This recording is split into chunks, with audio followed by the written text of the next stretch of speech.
Greetings collectors and welcome to today's retro game review. It's part 9 of this Gauntlet mini-series. Welcome to the Gauntlet. Today you join us at the end of our quest together. This series has explored the Classic era, the Legends era, and we now conclude our journey with the Modern era.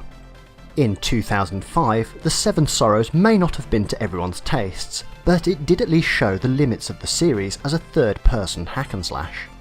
It was at this point that most fans of the series would have slowly moved away to other series.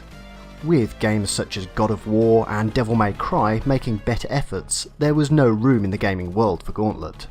2005 would see the series shut up shop for some time. It wasn't until nearly a decade later, in 2014, we saw the release of a game simply known as Gauntlet on the PC. This had been the longest ever period in the series' history of no new title being released. Most commonly known as Gauntlet 2014 to avoid confusion with other titles, the game is also often referred to online as the Slayer Edition. This is largely down to the DLC pack now included in the base game set. It had been a very long time since Gauntlet was relevant to gamers. Those of us that played the original Gauntlet first time around were now in our 30s, and so many of the series had become far more engaging. However, never underestimate the power of nostalgia, particularly when it comes to video games. The last top-down perspective Gauntlet had been Gauntlet 4, all the way back in 1993, some 21 years ago at this point. It seemed as if the gaming world had missed a trick. The preoccupation with polygons had led Gauntlet down an unnatural route, or at least a route that would only ever lead to a dead end. Where was the modern Gauntlet for all those children of the 80s that wanted an update on the classic formula? Enter Arrowhead Game Studios, and a publishing deal with Warner Brothers Games, who now held the rights to issue the Gauntlet trademark. Arrowhead Game Studios were not exactly a household name, and very much an independent studio. Their biggest mainstream success being Magicka, released through Steam. Incidentally, a great game and inexpensive to purchase. Magicka is 4 players, set in a fantasy setting, in a cooperative campaign. Sounds similar to another series you might know. You can definitely see the potential in a Gauntlet game presented in a similar style. And that is pretty much what happened. Using the BitSquid engine, Gauntlet went through yet another reboot. Now, it has to be said that I was a little bit skeptical of how this game would turn out. How many times do we hear the story of a reboot, only to be disappointed, and fans were used to being burnt by this point. It has to be said though that Gauntlet 2014 was not quite what I expected, yet also excellent in its own right. On one hand, it's certainly fair to call this game a reboot, in some ways almost a fan-made game reboot. On the other hand though, the game is different enough to be considered a reimagining. There's enough here to say yes, this is a Gauntlet game, but importantly, there's enough here to update the formula while staying true to the original source material. The best I can communicate this to you is if you took the sentiment of the classic era and squeezed it into modern technology, you'd get Gauntlet 2014. The result is somewhat superb and just what I was looking for. It's very much as if the developers went back to basics and reimagined the original Gauntlet concept but executed it with today's technology. A philosophy that worked very well for this type of game. Quest is down! Yep, it's me! I'm back! I would give all my gold for a stick of boar.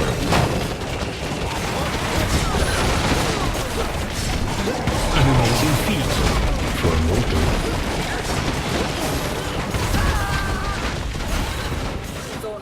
There's a lot of great customization and options to play with if you enjoy that sort of thing. You'll have access to our old favourites of the Warrior, Elf, Wizard and Valkyrie. All have been updated, and the Valkyrie in particular looks very battle hardened by this point in time. Wizard. Elf. Warrior. Valkyrie.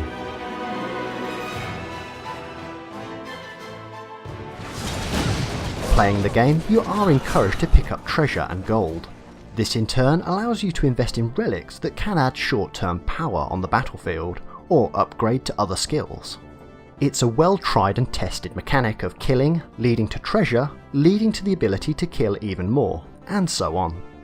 The game also encourages you to play with all of the characters. Each character has its own gold and experience points, so there's actually an incentive to try out all of the content. There's another really good reason to do this too when it comes to the multiplayer. There can only be one of each character class in any given game at any one time, so if you join late you will have to choose from the remaining available characters. So there's a very good reason to level up all of your character set. You can play the game in a campaign mode, endless mode, or a daily challenge. Either way, the best way to experience Gauntlet 2014 is in a group. So how is it? Well, quite frankly, I think it's a really well put together homage to the classic era. The enemies are here, the generators, the keys, the food, the treasure, and of course the frantic action as you're overwhelmed by the enemy. Not since Gauntlet 4 has a Gauntlet game truly felt like a Gauntlet game to me, so I'm very pleased with how this game turned out. There's some really great humour in here, and Gauntlet 2014 is vindication that a simple idea done well can succeed.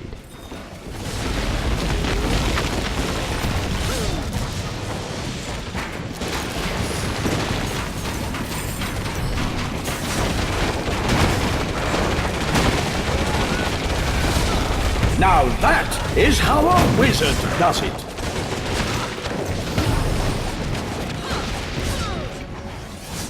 In the earlier Gauntlet entries, it was really only ever the dragons that you could call bosses.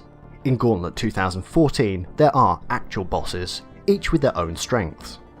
At times you'll be jumping chasms, and at others blowing up walls to find secret rooms.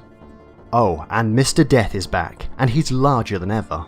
When Mr. Death arrives, you run, because if he touches you, well, you can guess what happens. Whew.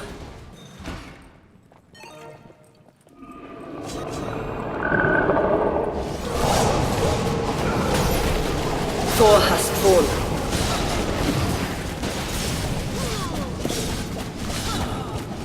Warrior is back. The last of the Valkyries. The game also has some unique features to encourage progression in the way of skull keys. After killing an enemy or generator, you earn skull points. These turn into a skull key once the bar is filled. These skull keys act as shared lives for the group, so you're all going to want to stay alive as long as possible and kill as much as possible to ensure that you can resurrect yourself. Overall, the game really is quite epic. The musical score and presentation just make it all feel very solid. It's a game that regularly goes on sale, so I can't recommend it highly enough. It has nowhere near the complexity of a Diablo game, but it has the best of both. Simple gameplay without all the excessive grinding and creation of new weapons and gems. It's just good old-fashioned stripped-back fun. So, we've been on quite a journey into the world of Gauntlet over these past few episodes. From an unassuming dungeon crawler from Atari, to polygon-based adventure, and full circle to updated top-down graphics for a modern audience. The quest concludes.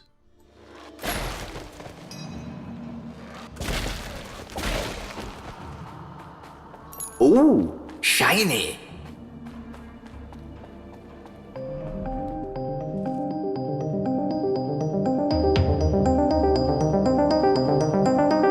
Hold everything. What you think you know is a lie. Our timeline shows Gauntlet originating in 1985. This is true, but not the entire origin story of Gauntlet. You see, we have to go back to 1983 to a game called Dandy, and a 1988 sequel called Dark Chambers to really wrap up the Gauntlet story. Join me in the concluding episode of this quite frankly ridiculously long marathon of Gauntlet games in the series finale, where we examine Dandy, Dark Chambers, and try to make sense of the series as a whole. The quest continues.